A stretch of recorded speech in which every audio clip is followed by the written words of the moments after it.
Ha sido largo el viaje, pero al fin llegué. Porque os meus pais verdadeiros viviam em brigas constantes e até onde eu sei, supõe-se que eu não seja filho desse homem que morava com a minha mãe, que até eu acredito ser o meu pai, que eu sou fruto de um relacionamento de traição.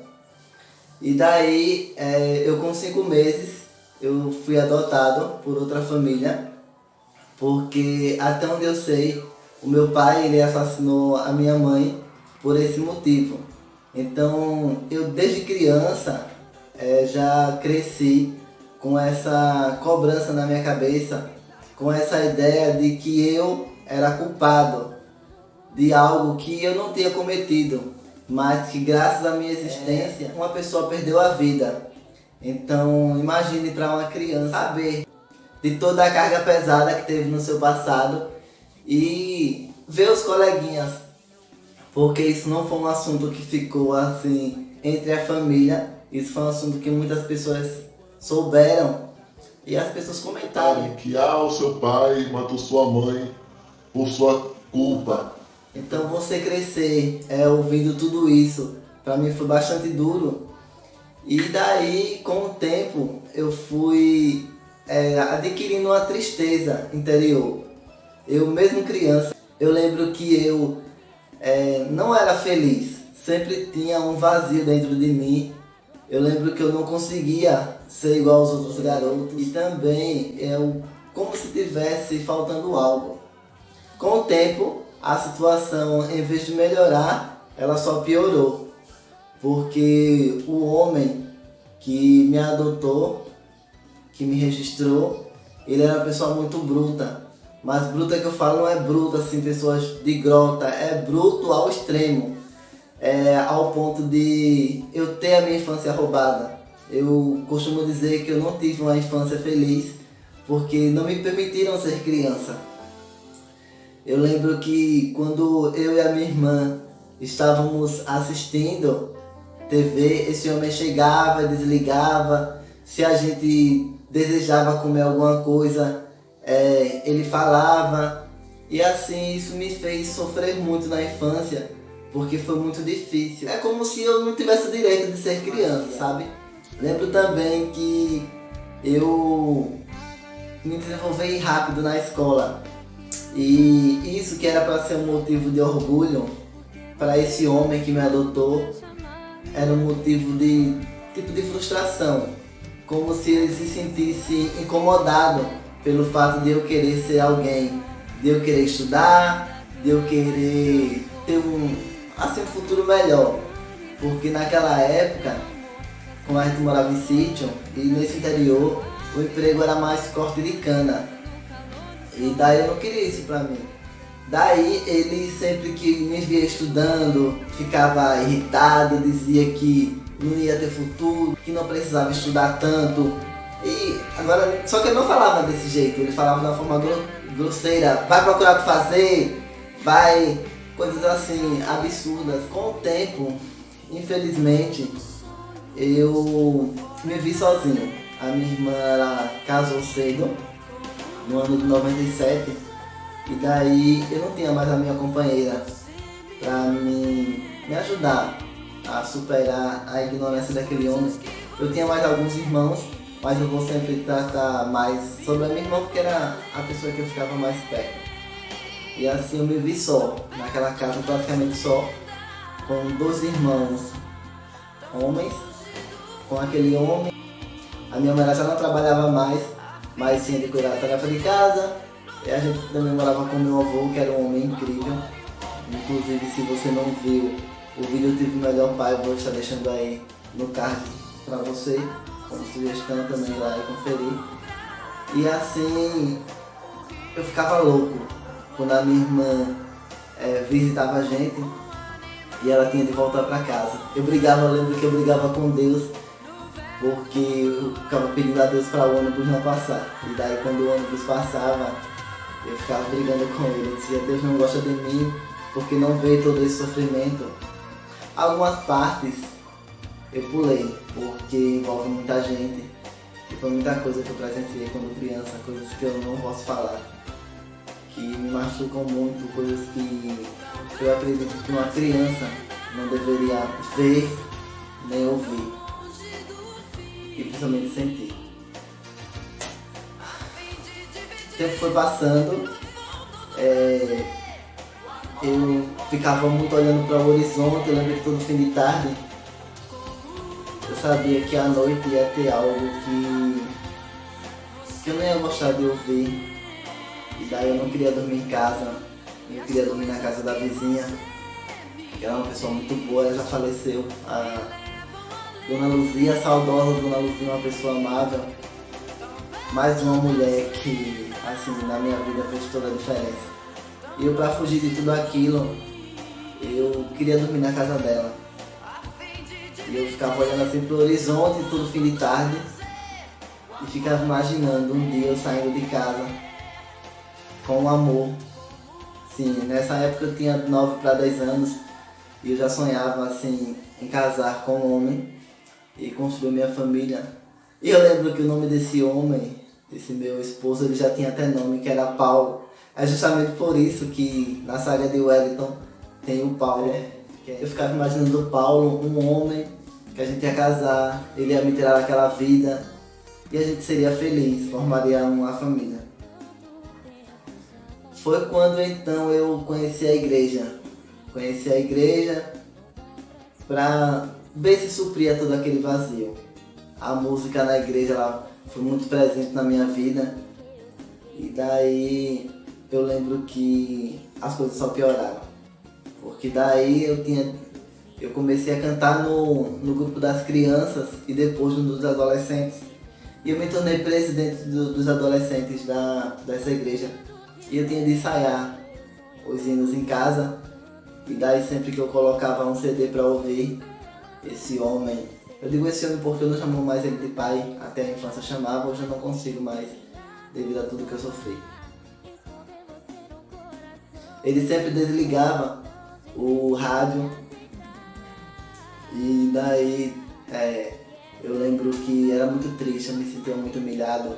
Lembrava de tudo que eu tinha passado na infância com a minha irmã, que a gente não podia assistir, que a gente tinha uma vida assim muito difícil. Era muito triste porque assim, imagina uma criança chegando na adolescência, vendo que poderia ter várias possibilidades por eu ser uma pessoa que sempre teve facilidade de aprender as coisas, aprender a ler muito rápido, desenvolver na escola muito rápido, sempre fui um dos melhores alunos, mas parecia que tudo aquilo não adiantava. Eu só recebia patadas, eu só recebia coisas contrárias. E assim, quando isso acontecia, eu lembro que na igreja ainda eu tinha vigílias e eu não podia ir. Nessa época eu já estava com quase 15 anos, eu não podia ir porque ele não deixava, ele me fazia vergonha na frente dos meus amigos. E tudo isso foi trazendo à memória tudo que eu já tinha vivido no passado. E eu cada vez mais me sentindo culpado por existir. Eu lembro que era triste imaginar assim, a minha mãe sendo morta porque eu nasci. Mas cada vez mais eu queria mais saber de música. Lembro que tinha um programa chamado Fama na Rede Globo. E daí eu lembro que foi daí que a música ela não bateu na minha porta, porque ela já estava batendo há tempos. Ela simplesmente deu um pontapé e entrou. Ela disse: eu vou viver em você para sempre. Foi através daí, desse programa, eu lembro que o meu amigo Claudio Jânio, que é o cofundador da marca Sintonia Total, comigo, ele ia lá pra casa, a gente assistia o Fama, e eu lembro que era uma luta para assistir esse programa. Porque esse homem, ele sempre jogava à tarde, mas dia de sábado, à tarde ele chegava para assistir futebol. Só pra gente não assistir. E era uma guerra naquela casa para assistir o Fama. Eu lembro que um certo sábado isso aconteceu, aí no dia seguinte meu colega foi lá pra casa, eu compus uma música e o meu colega escreveu outra. E daí eu disse, ele escreveu a letra e eu coloquei a melodia da música. O nome da música é Até Parar Pra Pensar. A partir daí eu disse, vamos formar uma banda. A gente já tocava na Filarmônica, na Associação Filarmônica, que na época era da prefeitura. E a gente fundou uma banda. A ideia era teclado, voz e bateria. Eu tocava bateria, o meu colega cantava e também tocava saxofone. A gente foi juntando e foi daí que nasceu o GM Sintonia, que é o primeiro grupo. E quando você acha que tudo vai melhorar, mais lutas.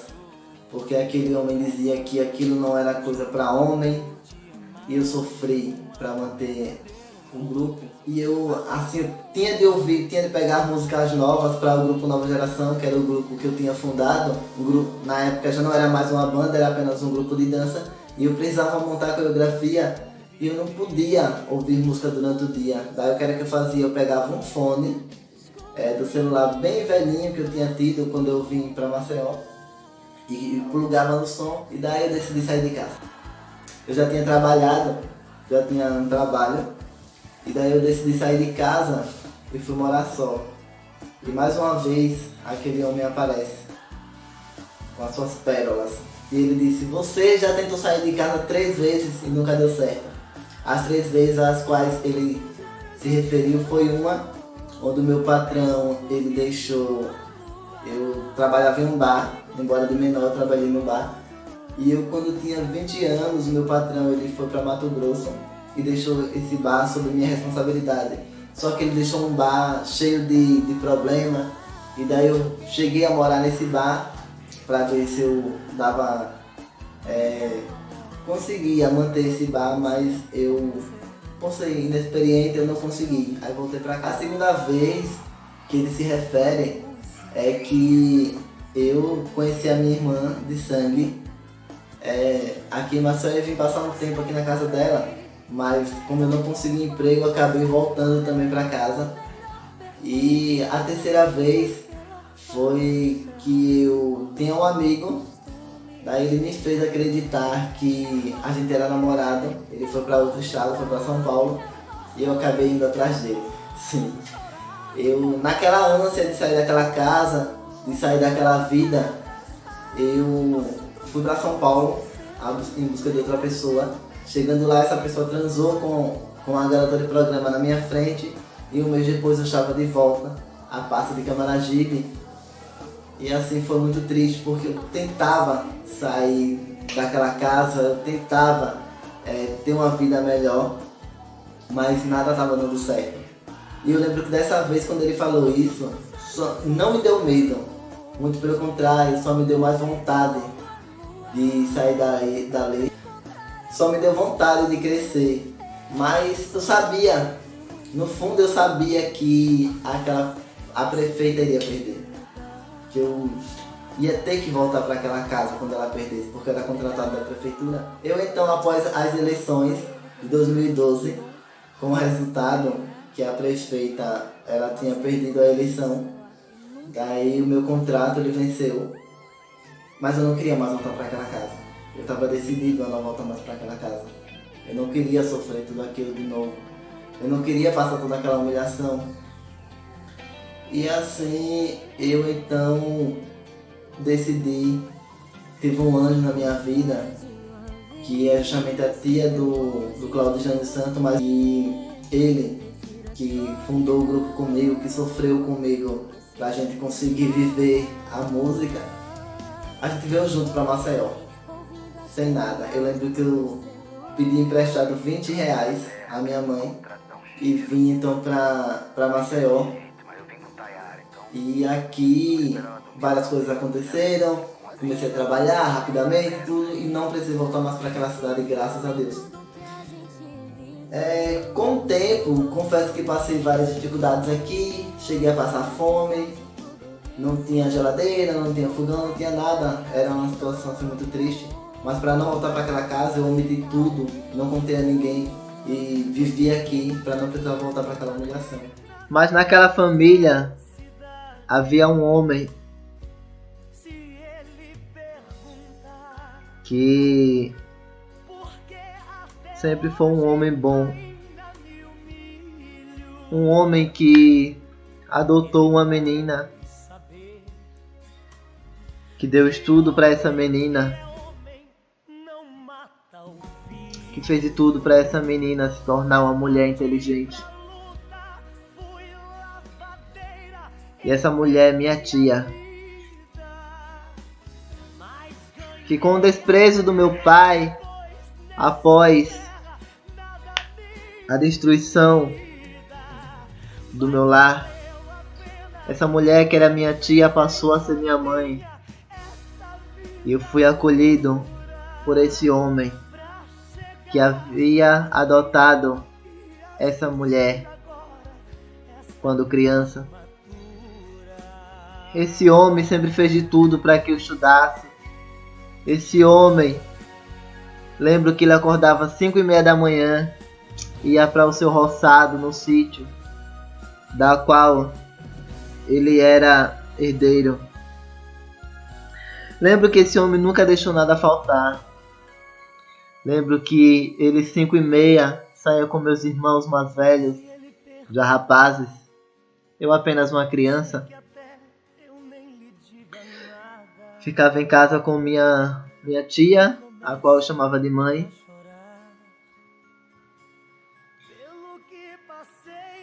Minha irmã. E esse homem voltava meio-dia, almoçava, dormia ao sono do almoço e 1h, 1h30 da tarde voltava para a labuta, voltava para o seu roçado. Lembro que esse homem, todo começo de mês, quando ele recebia a sua aposentadoria, ele nos levava para fazer uma compra na mercearia. Esse homem fazia de tudo. Aquela filha dele, ele pedia para ela fazer as compras, pedia para ela escolher as coisas de casa, deixava o dinheiro na mão dela. Era ela a responsável pela casa. Aquele homem comprava cadernos, comprava livros, comprava canetas e lápis e tudo que todos nós precisamos. Aquele homem nunca fez distinção, porque eu não tinha o sangue dele. Eu era adotado, fui adotado por uma mulher que também foi adotada por ele. Mas mesmo assim ele me acolheu como se eu fosse neto dele, digo mais, como se eu fosse um filho. Aquele homem é um exemplo de luta, um exemplo de esforço. Aquele homem é uma pessoa muito especial para mim. Lembro quando ele foi diagnosticado com câncer de próstata. Para mim foi um choque. Eu apenas um pré-adolescente, por volta dos anos 2000. Aquele homem então, para não deixar a família desamparada, vende o sítio, pega a sua parte, dá para sua filha. Ela então compra uma casa. Aquele homem era muito esperto, muito inteligente, um homem do campo, simples, porém muito esperto. Sua doença se agravou, ele então veio a falecer.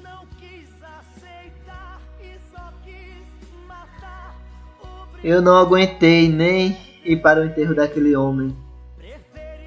Confesso que fiquei com medo, porque você sabe como é criança, você sabe como é um pré-adolescente, você sabe os nossos medos em relação aos mortos.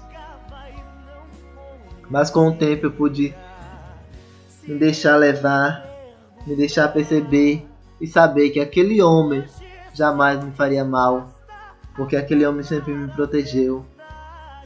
Eu não fui nem para o enterro desse homem, porque eu não aguentava. E quão grande foi o vazio que aquele homem deixou em nossas almas. Sei que mesmo sendo gay, mesmo sendo alguém diferente desde criança, Eu sei que aquele homem sempre percebeu, porque aquele homem nunca deixou com que eu brincasse com os meninos sozinhos, com medo do que os meninos poderiam fazer comigo. Ele sabia que eu era mais frágil que os outros, por isso ele sempre me protegeu. Hoje ele está no céu, mas eu posso dizer que ele nos protege até hoje. Ele cuida da família e ele estará sempre presente em nossos corações. Posso dizer que eu tive o melhor pai. Um avô que não era de sangue meu avô, mas que foi para mim o melhor pai.